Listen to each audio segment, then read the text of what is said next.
कहते हैं जाकी रही भावना जैसी प्रभु मूरत देखी तिन तैसी। ये ऐसे कहा गया है जिसका अर्थ होता है कि जितना आपके पास ज्ञान है, जैसी आपकी भावना है, आपको सामने वाला वैसा ही दिखेगा। जी हाँ, आज हम बात कर रहे हैं वेस्ट बंगाल से आ रही इस खबर के बारे में, जो सोशल मीडिया पर इस वक्त आग लगा चुकी है। सिर्फ एक चिंगारी क्या निकली, ये पूरा शहर जलाने को खड़ी है। नमस्कार, मैं नेहा द्विवेदी और आप देख रहे हैं आंचलिक खबरें। आज हम बात कर रहे हैं पश्चिम बंगाल से आ रहे उस विवादित बयान के बारे में जो इस वक्त टीएमसी के विधायक और पूर्व मंत्री मदन मित्रा दे चुके हैं। उनकी एक छोटी सी क्लिप सोशल मीडिया पे वायरल हो रही है जिसमें उन्होंने कुछ ऐसा बोल दिया हिंदू आस्था को लेके, भगवान राम को लेके, जो इस वक्त सुर्खियों में बना हुआ है और सोशल मीडिया पे चर्चा का विषय भी बना हुआ है। आपको बता दें, ये बयान सुनने के बाद सोशल मीडिया पे अभद्र कमेंट्स भी आ रहे हैं विधायक जी के लिए। तमाम गाली गलौज पे जनता उतर चुकी है और लगभग देश के हर राज्य से लोग कमेंट कर रहे हैं। आपको बता दें कि टीएमसी यानी कि तृणमूल कांग्रेस के विधायक जिनका नाम है मदन मित्रा, इन्होंने एक तथाकथित स्टोरी लेके भगवान राम को बताया है कि भगवान राम मुस्लिम थे। सोचिए, मतलब ये एक बहुत बड़े और साइंटिफिक रीजन के साथ वो यहाँ स्टेज पे उतर आए हैं। आपको बता दें कि 140 करोड़ जनता की आस्था के साथ खिलवाड़ कर रहे हैं, हिंदुओं की आस्था के साथ खिलवाड़ कर रहे हैं।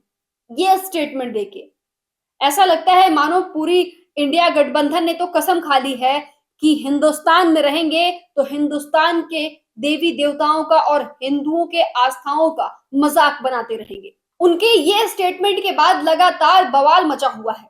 तृणमूल कांग्रेस के विधायक जो है इस वक्त है मदन मित्रा, लगातार उन पे सवाल खड़े किए जा रहे हैं कि कहा जा रहा है कि आप खुद एक हिंदू परिवार से आते हैं और आप इस तरह की आलोचना करते हैं। भगवान श्री राम को आप सिर्फ एक पॉलिटिकल पार्टी और बीजेपी को खरी खोटी सुनाने के लिए, एक विवादित बयान देने के लिए आप प्रभु श्री राम को इस तरह बोल रहे हैं।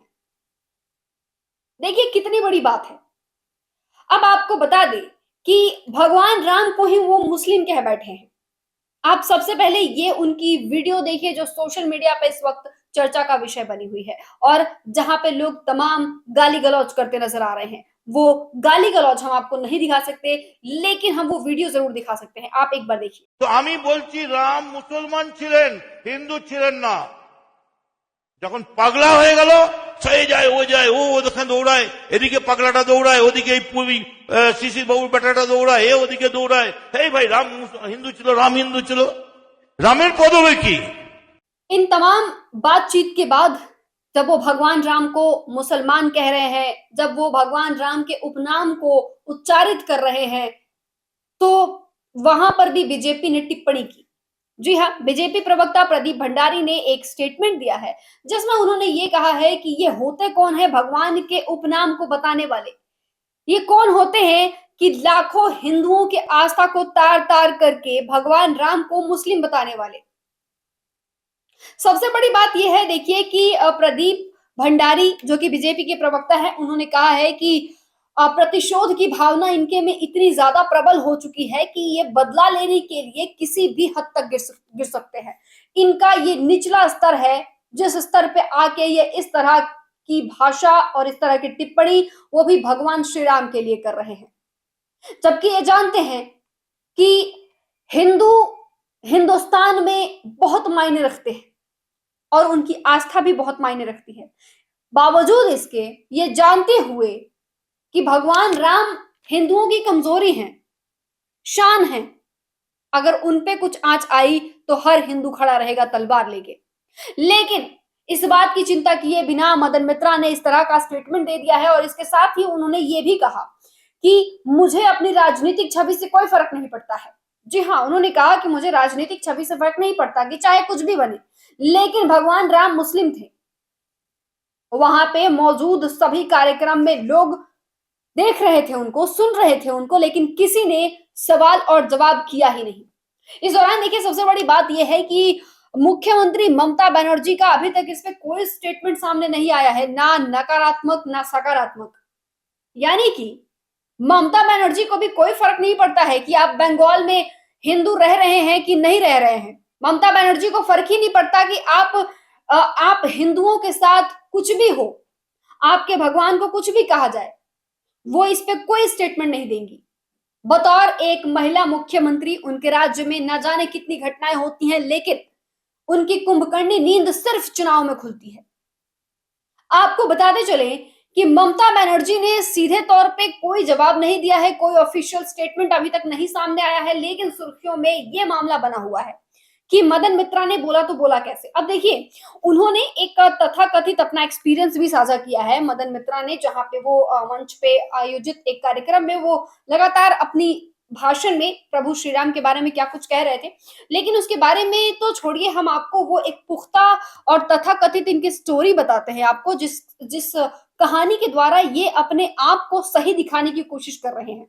मदन मित्रा ने बताया कि कुछ समय पहले की बात है, दिल्ली में एक वरिष्ठ नेता थे बीजेपी के, जिनसे मैंने पूछा कि क्या सबूत है आपके पास कि भगवान श्री राम हिंदू हैं? आप क्या हिंदू भगवान यानी कि भगवान श्री राम के उपनाम को जानते हैं? ये सवाल पूछा मदन मित्रा ने उस वरिष्ठ बीजेपी नेता से। और इस बात पे इनका आंसर ये है, यानी कि मदन मित्रा ने ये कहा कि वहां पे कोई मौजूद नहीं था जो मेरे सवालों का जवाब दे पाए कि भगवान श्री राम मुस्लिम थे या फिर हिंदू थे। इस पे किसी ने कोई स्टेटमेंट नहीं दिया। हालांकि उन्होंने, देखिए, यहाँ पे एक पश्चिम बंगाल के बहुत चर्चित नाम यानी कि शुभेंदु अधिकारी के बारे में भी उन्होंने कहा कि शुभेंदु अधिकारी भी वहां पे मौजूद थे, लेकिन किसी ने कुछ भी नहीं कहा, किसी के पास कोई जवाब नहीं था मेरे इस सवाल का। इस दौरान उन्होंने बताया कि भगवान का उपनाम जो है वो जेठमलानी था। जी हाँ, एक वो कहते हैं कि उन्होंने चुनौती दी थी जिसका जवाब किसी ने नहीं दिया, तो वो एक बाबा जी से मिले जो कि हिंदू ऋषि थे। पता नहीं कौन से वो ऋषि थे, लेकिन हमें लगता है कि ये अपने तथाकथित एक स्टेटमेंट को पुख्ता करने के लिए कुछ भी बोलने को तैयार है, ताकि हिंदू आस्था हमेशा हर्ट होती रहे। तो इन्होंने कहा कि हमें वो ऋषि मिले और उन्होंने कहा कि प्रभु श्री राम का उपनाम जो था वो जेठमलानी था। अब आप खुद हमें कमेंट करके बताइए कि क्या टीएमसी के जो विधायक हैं और पूर्व मंत्री हैं मदन मित्रा, इन्होंने जो कहा है वो सच कहा है? क्या वाकई हिंदू आस्था को प्रभावित करना, वो भी नकारात्मक रूप से, इतना सही है, इतना आसान है, इतना सहज है? आखिर क्यों इंडिया गठबंधन के हर नेता के मुंह से हिंदुस्तान में होने के बावजूद भी प्रभु श्री राम की आस्था पे सवाल उठाते हुए देखा गया है? सबसे बड़ा सवाल कि क्या श्री राम के नाम पे आपको मोक्ष नहीं मिलेगा? क्या आप भगवान राम को नहीं मानते? अब दूसरी तरफ उन्होंने साफ तौर पर यही स्टेटमेंट दिया है कि मुझे अपनी राजनीतिक छवि से कोई फर्क नहीं पड़ता है, मैं जो बोल रहा हूं वो सच है। तो आप भी कमेंट करके हमें बताइए, हमारे चैनल से जुड़िए और अपनी राय हमें कमेंट में बताइए कि क्या वाकई ये बात सही है। आप क्या कहना चाहेंगे मदन मित्रा को? कमेंट करके जरूर बताइएगा। फिलहाल के लिए बस इतना ही। जुड़े रहिए हमारे साथ, देखते रहिए आंचलिक खबरें, अपनों की खबर आप तक।